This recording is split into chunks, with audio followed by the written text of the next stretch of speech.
Today is August 17th, 2018. The time is 10:51 a.m. This is Agent Kevin Kovac from CBI making a phone call to witness in the Watts matter. Nichol Kessinger at 720-656-9605. Nicole texted me last night and said that she recalled some further information after an interview with her on the 16th. So the phone call will be to update whatever information she wants to provide and address a couple other issues that were not addressed during the initial interview.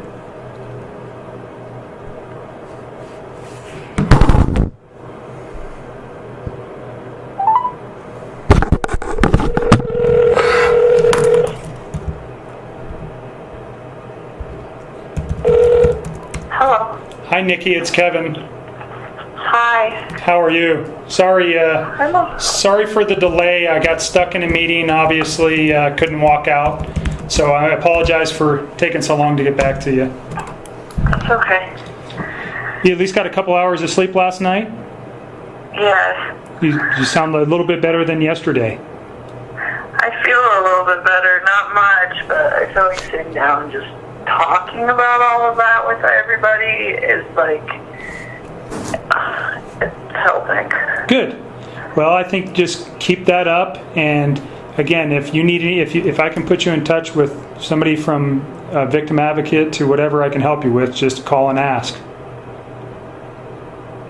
Okay. Okay. I'm going to need you to do that once we're done talking. Okay, sure. I can get somebody in touch with you today. And you don't need to tell me about anything. We talked about that yesterday, but it might be something good for you to do, and I can make that happen today. Thank you. You're welcome. So what you texted me about 2 a.m. and said that you remembered some other information. What did you remember? Like, just kind of odds and ends. And I'm sure there will be more as this goes on. I interacted with him so much that sometimes, like, I just have to stop and think about how much information that I have gotten from him over the last few months and the last week or so. And, like I said, I never know what's true and what's not anymore. Sure. So I figured I'll just give you guys everything I have. And hopefully I don't have to keep calling you back with more, but no promises. No, that's okay. Please do. Like I told you yesterday, anything that comes to mind that you think is important, I'd like to know. Because you know him better than anybody probably over the last 6 to 8 weeks. So that's anything that he said to you or anything that stands out to you as you're reflecting on all this kind of mess here is important for me to know. Understood. Couple things. So one, I went back and I tried to find whatever text you were talking about between my friend Charlotte and me with the eHarmony thing, and I don't know what you're talking about. Okay. I mean, her and I text so much though. So if you find it and you show it to me, let me know. But it's just I was on that site, but it was never worth a damn for me. So it wasn't really something that I ever discussed with her. However, when I was going back through there, I did realize that I had offhandedly mentioned to her a little bit about Chris. I didn't tell her that I was how deep the rabbit hole went on that, I guess you could say, but it was kind of vague, and she was asking a lot of questions at that point, but it was just oh, you know what, I did say something to her. You guys, I think I just looked at the messages, and there was some little bit of conversation regarding, he's got kids. There was some conversations about some sexual related stuff, and that was about it. Does that sound right? Yeah, that's it. But I did mention it to her, and honestly, we've talked since then, and I haven't even mentioned him, and that girl's so wrapped up in everything that's going on in her life. I don't even think she realizes what's going on in the news. Okay. I don't even think she's going to connect the dots. I would be surprised. I honestly am convinced that if I don't say a word about it, I bet you she won't even bring him up. Okay. And even if she did, if I was just he's not around anymore in my life, I don't even think, I'm not concerned about her. Okay. And the only concern I had there seemed like there was some conversation about a boyfriend, and it doesn't seem like, so you were actually talking to her about Chris, not a boyfriend. Yeah, I went back through those texts. I'm like, what is he talking about? I don't see anything about eHarmony. I mean, and if it's in there, maybe it is, and I just missed it. But Okay. it's like, no, I don't know. I don't know. It's not all that important. It's not all that important. So we can move past that. What else? On Monday night, so a couple things. I told you he had like texted me, and then at the end of the night, he had called, or I had called. I think he called me, but either way, we were on the phone with each other. And like at some point when we were on the phone, he was like, do you want to FaceTime? And I remember I was laying in bed, and I was just like, you know what? Okay, let me turn on the light. And I remember I turned on the light, and we FaceTimed. And when we FaceTimed, he didn't really say much. Like, it was almost kind of awkward. I don't even know why I didn't think of this earlier, but it was very short too. It was super brief. And like what's short? What is short? Like a couple of minutes or 30 minutes? Oh no, I bet it was only probably like less than 5 minutes. I think it was only like a couple of minutes. Okay. And I think we were like talking a little bit, but he was laying down on a mattress that didn't have any sheets on it. And I was like, okay. So I was thinking like, well, maybe he's in bed. I don't know what's up. But I remember asking him like, where's your sheets, you know? And he's like, oh, I washed them. And then this is the part I don't remember if this sentence right here came in this FaceTime conversation or if it came in a phone conversation prior to the FaceTime conversation, but regardless, this next sentence came on Monday night, and I'm so sorry that I cannot always remember chronological every little detail. That's okay, it's understandable. There's so much. But I remember he was saying that he was cleaning the house to try to keep busy, to take his mind off of things. And this was on the phone. And and it was kind of late when he was doing it. And I didn't honestly think that much about it originally, because that man is always cleaning. He's a very, very organized, meticulous, clean individual. He's the type of guy that will vacuum his whole house one week, and if there's rooms that don't get used, he'd vacuum again the next week, just because it's part of his routine. Okay. So the fact that he's cleaning to kill time and take his mind off things did not seem like a super red flag to me. Because I was like, okay, well, that's what he does. He just on his days off, he organizes his basement, or he cleans his garage. It's what he does. Okay. And so anyways, so that didn't seem at all the norm for me. But something that just kind of dawned on me last night is he made the comment directly after that. He said, I had to wash the kids' sheets. He was like, they smelled. And I was thinking about that last night, and I'm like, this man keeps that house so clean. That's the cleanest house I've ever seen. And I'm like, this man keeps that house so clean. Why would his kids' sheets smell bad? And you think this was Monday night? What time do you think it was Monday night? Oh God, I don't even know. I almost wish you guys would show me my phone records. So I'm gonna read off your phone calls for Monday and Tuesday, starting. No, it's on Monday. Okay, just so tell me on Monday night. Monday night, you guys had. We talked about a phone call yesterday, but you guys had a phone call Monday night. It looks like he called you. It was 48 minutes and 57 seconds.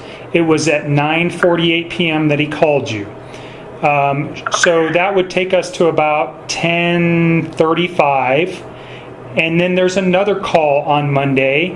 It's for 51 minutes and 25 seconds. It looks like, I'm not sure looking at this who called who, but it looks like you called him, and that was at 11:09 p.m. That lasted 51 minutes, so that takes us to midnight. And then there's another phone call where he calls you. So we're now into midnight, Tuesday morning. It's a 30-minute phone call that lasts until 12:38 a.m. And then after 12:38 a.m., there's a 2-minute and 44-second phone call that that starts at 1:12 a.m. It's 2 minutes and 44 seconds. So yeah, so I would almost, this is just me, but I would go get my text messages with him from that night, and I would like sync them up to that like time frame, because there was texting in between that. So I think what happened is he called me on that first call, and then there's that gap between the first call and the second call. In that gap, that was when we FaceTimed for a few minutes, and that was when I got up out of bed because I was just having trouble sleeping, and I went and did laundry. That's what I did. I went and I just put some clothes in the dryer, and then I think I called him back, and then we continued to talk. So that little gap right there between those two big phone calls at the very beginning of the night, yes. I mean, not the very beginning of the night, but the big ones at the first two. So in between that gap, there's like a quick FaceTime. So do you think that 2-minute and 44-second is the FaceTime? The one at the very end? Yeah. Well, so I don't even think the FaceTime's on there. Okay, because the FaceTime occurred in between those two big phone calls. That Okay. Because it was like one big phone call, and then there's a FaceTime, and in the FaceTime short, it's only a few minutes, and then there's probably just a few more minutes. That's probably. So there's a few more calls on Tuesday. So 1:12 is the 2-minute and 44-second call. That lasts till approximately 1:14, and then there's a long gap until 1:50. So another 45 or 35 minutes, and then there's a 7-minute phone call. That phone call lasts till 1:58 a.m., and then there's a 10-second phone call at 2:07 a.m., followed by. I think he calls you and maybe leaves a voicemail or something, or you don't pick up. So there's a 10-second call, and then directly after that, there's a 10-minute and 24-second phone call. Okay, so I'm talking about the two at the very beginning of the two long really ones. Long ones. And is that when he's talking about the kids' yes, sheets? with the sheet. Okay, so yes. I will help you line this up. Like, I almost want to just come in there and like drop and drag all of my texts to where they were going. And you know what? We may meet and do that here coming early next week. Yeah, well, all those phone calls at the very end of the night, that was me freaking out. Like, if you look at my text, a lot of that was like, I can't sleep, I'm really scared, where's your family? That was like me freaking out, and him calling to like try to reassure me, or me calling him like, please talk to me, I'm super scared, where's your family? Like, those little ones at the very end of the night are me not being able to sleep and trying to get him to like talk to me about like, and just I guess making sure everything was okay. So those like real late ones, and that's why they're all kind of like sporadic, because I'd be up for like an hour, and then I'd fall asleep for like 15 minutes, and then I would like wake up and start stressing again and try to call them back. Like, so that's why there are all these like little sporadic ones throughout the end of the night. But those two big ones. So yesterday we talked about Tuesday was mainly text messages regarding your confrontation about his wife being pregnant. Yeah. Is that accurate? It is, and I mean, I guess those phone calls were on Tuesday morning, but for me, it was still Monday night. So when I was talking to you guys last night, that's how I referred to it, because I hadn't like gone to bed yet. Okay. You know what I'm saying? Yep. No, that makes sense to me. Okay. So I guess those technically were on Tuesday, but according to my daily sleep schedule, that was still my Monday night. Right. So the last phone call with him on Monday, well, it basically starts into Tuesday. It takes you all the way to Tuesday. It actually ends like basically at midnight on Monday, August 31st. So his wife gets home sometime at about 2 o'clock on that morning. So no, she got home on Sunday. Pardon me, Sunday. She got home on Sunday. So did you ever talk to him late on Sunday night? No, we were on the phone, but I mean, I had to let him go and get up and go to work. That was So the 9 to 11 call it was like a 2-hour phone call we talked about yesterday on Sunday night from 9 p.m. to 11. And that would have been the last time that I talked to him until the work day on Monday. And that's when he texted you at like 3:45. No, we talked during work. Remember I told you he like randomly texted me throughout the day at work, but it was just like bullshit conversation. Okay. It wasn't like anything. No substance. Okay. So the most important thing that you've said here is this Monday night phone call. He doesn't have any sheets on the bed, and he said his children's sheets were smelly. They smelled. Okay. Yeah. So let's get back to that because I feel like you and me are kind of getting off track. Yep. So go to that first long phone call on Monday night was, I think, when he told me that. I don't think he told me that in the FaceTime text. I mean, in the FaceTime conversation. I think he told me that in the first conversation where he was like, their sheets smell. And I remember thinking to myself, like, why? Like, you keep such a clean house. Like, why would your kids' sheets stink? And, like, it just didn't really click. Did you confront him? Why they? What's up? Did you confront him why the sheets smelled, or did you inquire why? No. I didn't even ask. Do you know his? I mean, his children were quite young, and I think one of them was still in diapers. Would have that been a potential reason? You know, that one of them had an accident, or did it seem like that's not what he was talking about? I don't know. I mean, he didn't elaborate. Okay. He was just like, I mean, like I said, he always cleans the house, but even if his kids were to be in diapers and, like, have accidents, like, I just feel like the man keeps his house so clean, and she does too. They both must have to like, coexist in a house that clean. But, like, I just don't see anything in that house, like, smelling. Okay. All right. So that was why I brought that up, because I was like, whoa. Okay. Very important. Thanks for remembering that. Yeah, I'm trying. I'm really trying to help you guys.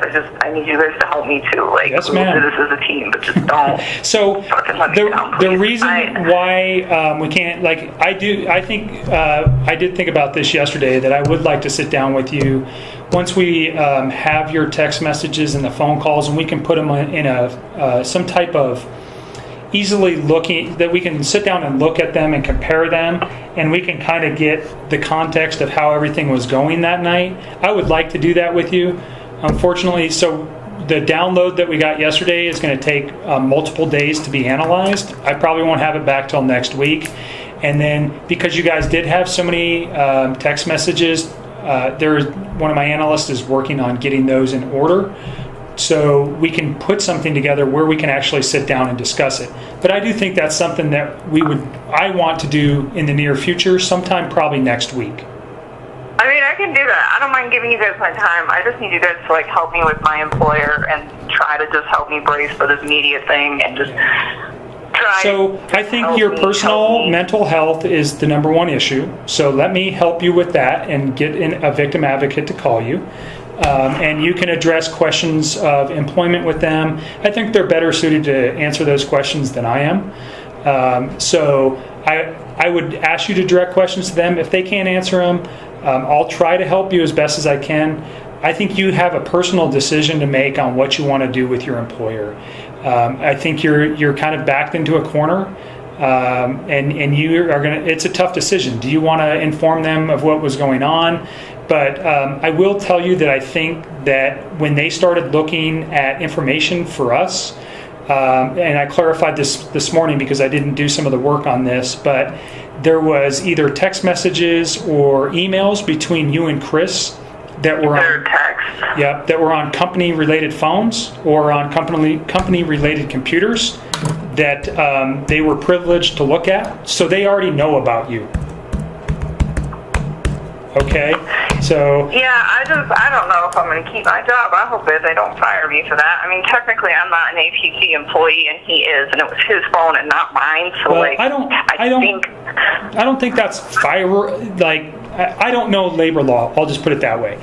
I think that, you know, whatever. I mean, people have relationships at work, and you guys were smart enough to stop the stuff.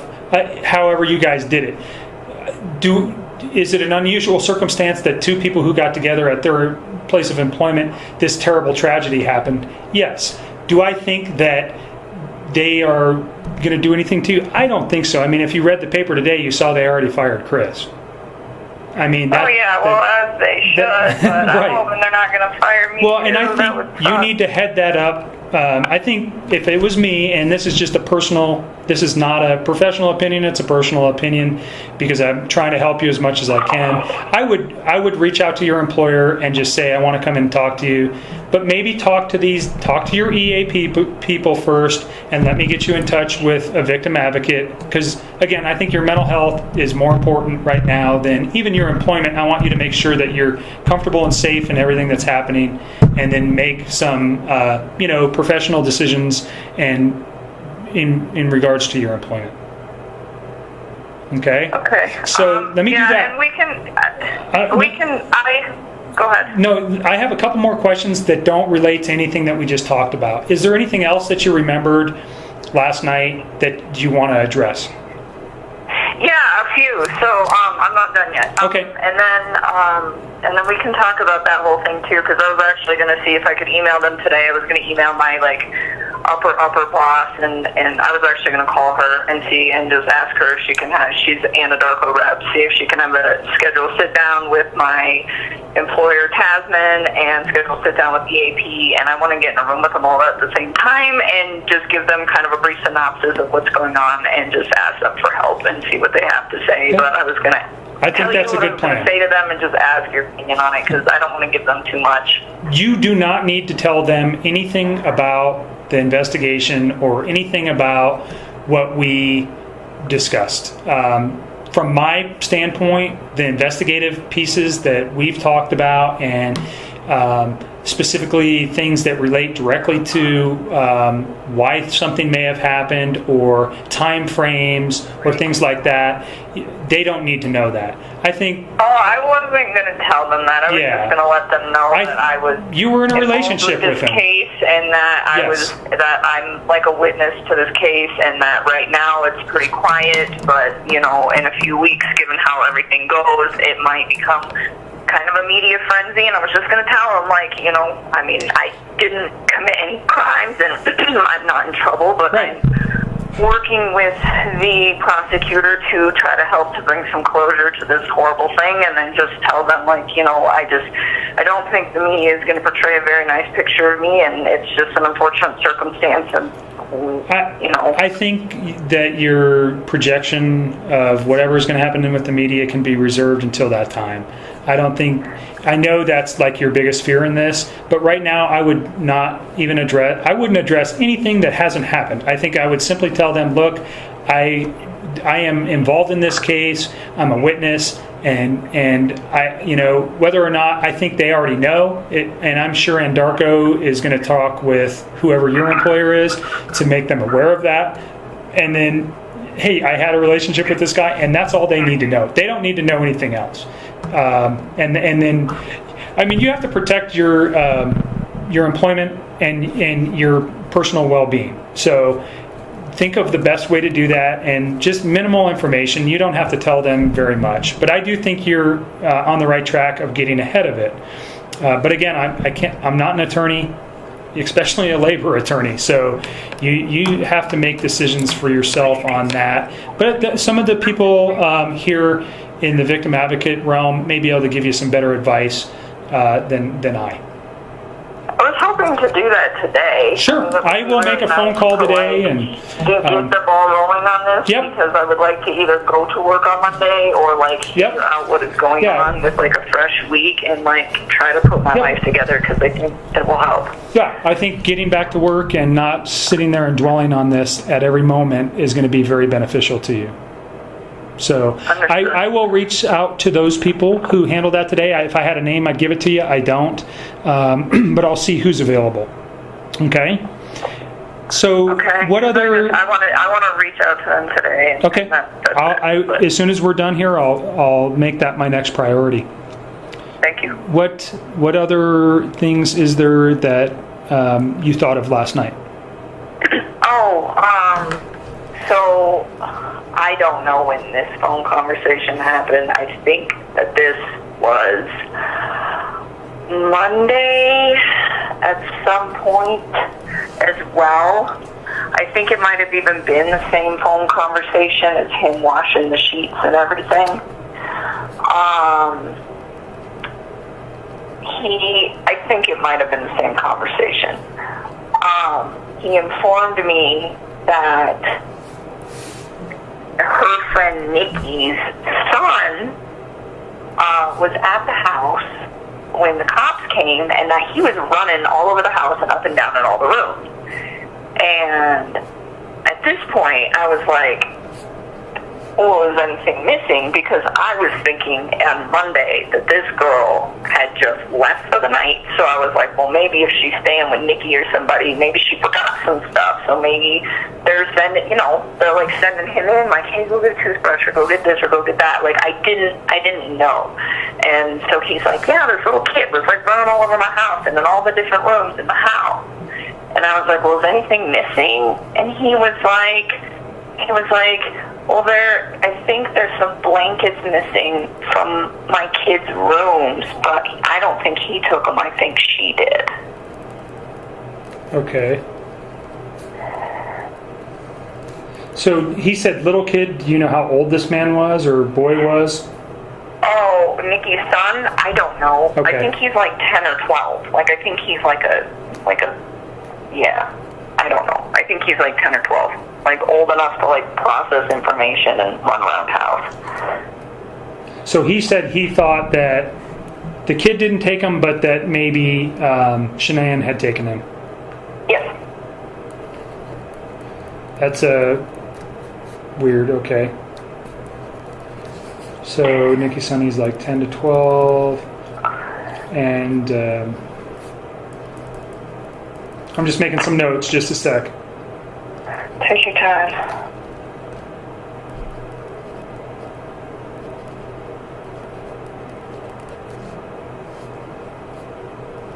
Okay.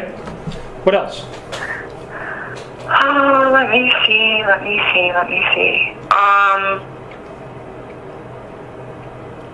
I don't know. I feel like I had a list in my head and I almost wrote it down, but I didn't want to put it on paper. How about this? And I was going to mention this last night, but I think both of us were pretty tired, and we were there for a long time yesterday. So if you have a thought, keep a notepad and a pen and paper with you and write it down, and then that way you don't lose it. That way, and then you can just call me and we can discuss it, and we're done, and then move on. Then you don't have to think about it anymore. Does that sound like a decent idea? It does. Okay. I don't know what else I was going to tell you. When we FaceTime too. So let me go back to that too. So okay. I think all of this was on Monday. So I think both the comments about the blankets and the sheets were on that first phone call on Monday. And then directly after that phone call, there was like a brief FaceTime. And when I FaceTimed him, he was laying on a bed that didn't have any sheets on it. Okay. And I remember, and he was like in just like a little wife beater top, and he didn't really say much. It was like he wanted me to talk to him. He's like, I just wanted to see your face.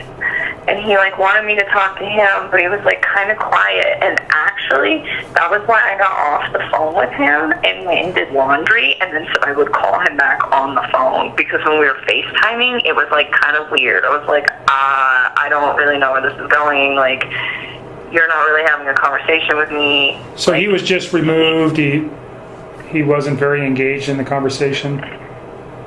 He was just like really fixated on like me. Like, I bet you if I wouldn't have talked, he would have been okay with it. Just staring at you? Yeah. I mean, it was just like, it was really brief too. Like, it was super short, and I was just like, this is not going anywhere. And I remember telling him, like, I will call you back, but let me go do some laundry. So I like got out of bed and went and threw some clothes in the dryer that I had forgot to put in the dryer prior to laying down. And then, I don't know, I think I might have did like one or two other little quick things, and then I got back in bed and then called him back on the phone, and that's when that second long phone call started. Okay. All right, great. Anything else? Off the top of my head, I don't really think